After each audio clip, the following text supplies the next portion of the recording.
जून में जब मानसूनी बारिश होगी तब एशिया के बड़े भूभाग भयंकर सूखे से निजात पाएंगे।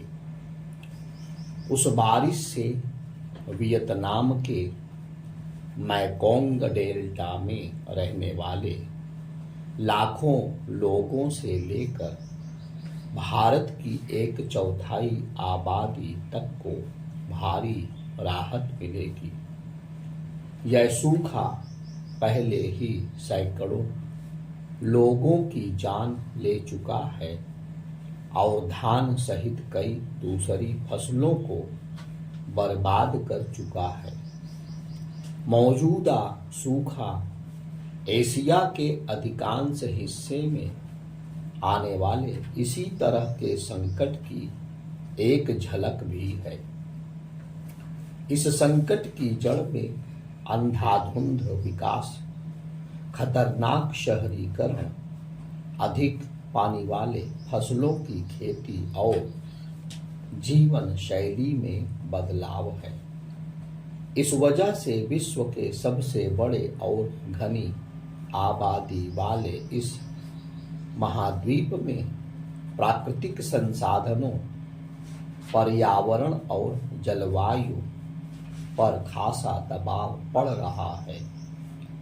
बार बार के सूखे ने एशिया में पहले से मौजूद पानी की समस्या को और गहरा कर दिया है। यह आर्थिक विकास, सामाजिक शांति और उन देशों या प्रांतों के संबंधों को प्रभावित कर रहा है जो साझा जल स्रोतों पर निर्भर है।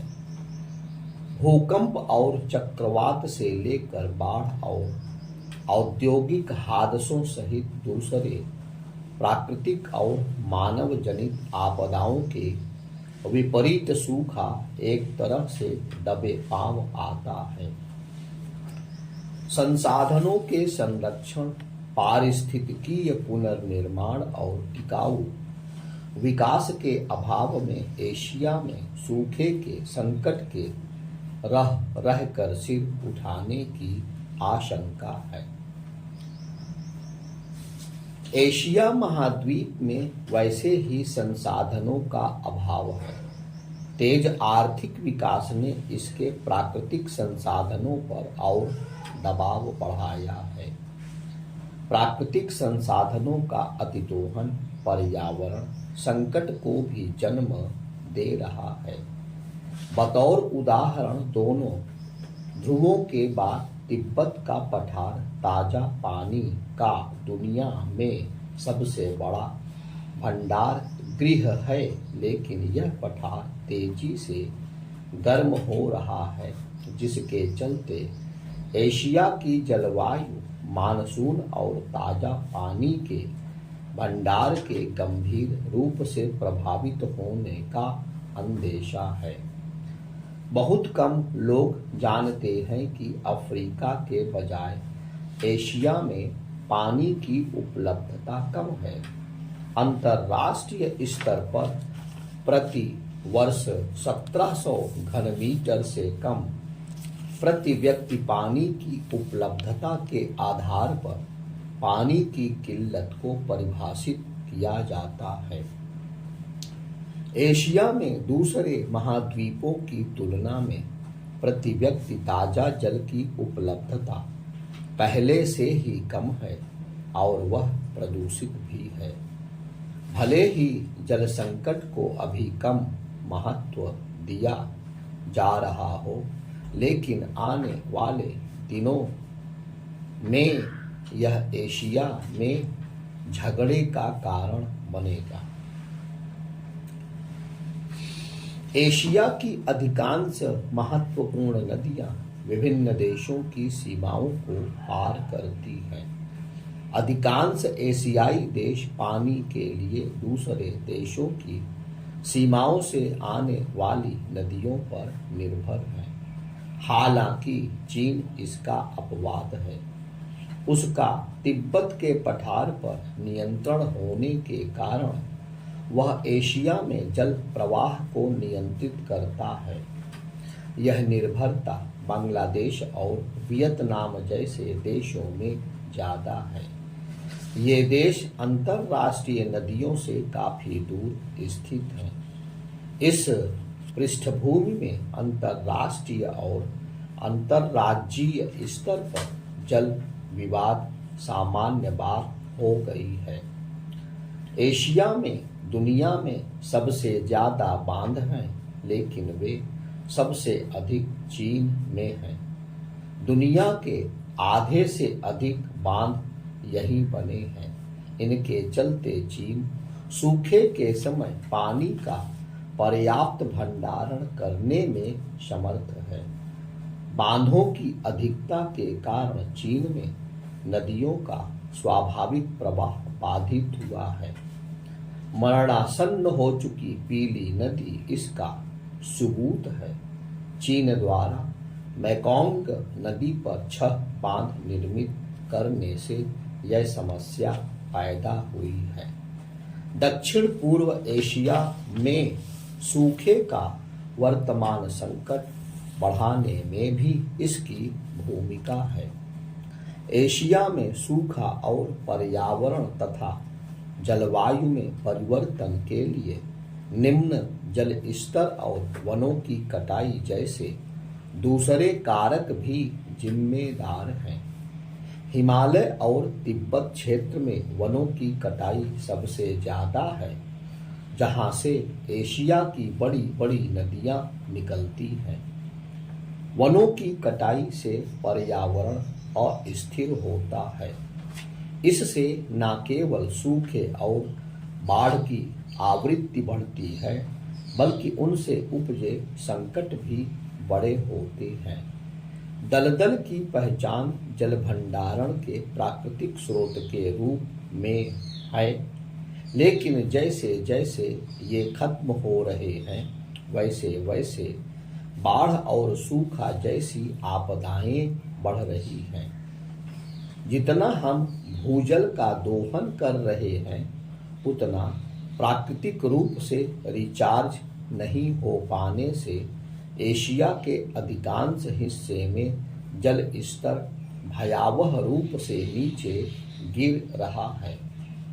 भूजल के अतिदोहन ने जल के पारंपरिक स्रोतों को भी एक हद तक प्रभावित किया है।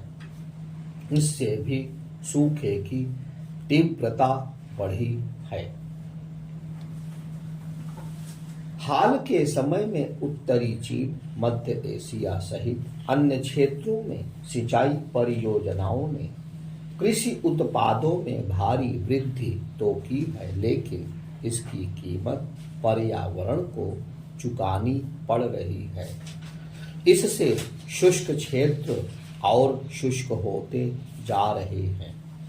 दक्षिण एशिया और दक्षिण पूर्व एशिया में सूखे का प्रकोप फैलने के पहले जल संकट संबंधी वैज्ञानिक अध्ययन यह बता रहे हैं कि इन दोनों क्षेत्रों में सूखे की आशंका सबसे अधिक है। जल स्रोतों का संरक्षण सुनिश्चित कर कम सिंचाई वाली कृषि तकनीक अपनाकर सूखा प्रतिरोधक फसल उगाकर भूजल स्तर को बढ़ाकर और बिजली उत्पादन के लिए वैकल्पिक तकनीक का उपयोग कर सूखे के संकट को कम किया जा सकता है। वर्षा जल के जरिए भी हम भूजल स्तर को बढ़ा सकते हैं। यह ध्यान रखना होगा कि बिना भूजल स्तर को बढ़ाए हम सूखे के संकट को कम नहीं कर सकते हैं। एशिया में बड़ी मात्रा में भूजल मशीनों द्वारा निकाला जाता है और उसका उपयोग मानवीय गतिविधियों में होता है। अमेरिका में नासा के वैज्ञानिकों ने कुछ साल पहले पाया था कि उत्तर पश्चिम भारत में जल के भूमिगत भंडार विलुप्त हो रहे थे। दरअसल एशिया में भूजल के अंधाधुंध दोहन पर नियंत्रण नहीं है। सतह के जल के विपरीत भूजल स्तर का क्षरण लोग अपनी आंखों से नहीं देख सकते। इस वजह से भी वे उसका दोहन करते हैं।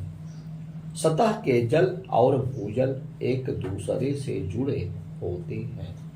इसे एक ही संसाधन मानकर उसका अतिदोहन प्रतिबंधित किया जाना चाहिए। भूजल की आपूर्ति पर विभिन्न समुदायों की आत्मनिर्भरता को कम करना भी जरूरी है। एशिया के मौजूदा जल संकट को देखते हुए यह जरूरी है कि समग्र दृष्टिकोण अपनाया जाए। नीति नियंताओं को जल, खाद्य और ऊर्जा का प्रबंधन अलग अलग के बजाय संयुक्त रूप से करना चाहिए। पारिस्थितिकीय पुनर्निर्माण के कार्यक्रम मिट्टी की गुणवत्ता बढ़ाने, जल क्षरण और तटीय कटाव को रोकने, ताजा जल के भंडार को बढ़ाने के उपाय सूखे को नियंत्रित करने में मदद करते हैं। इन प्रयासों के अभाव में जल बंटवारे संबंधी विवाद, पानी की निम्न गुणवत्ता और पर्यावरणीय क्षरण आपस में मिलकर एशिया को दुष्चक्र की ओर ले जाएंगे। प्रकृति अविभाज्य है। समुदाय और देश प्रकृति का एक सीमा से अधिक दोहन कर लंबे समय तक खुशी हासिल नहीं कर सकते।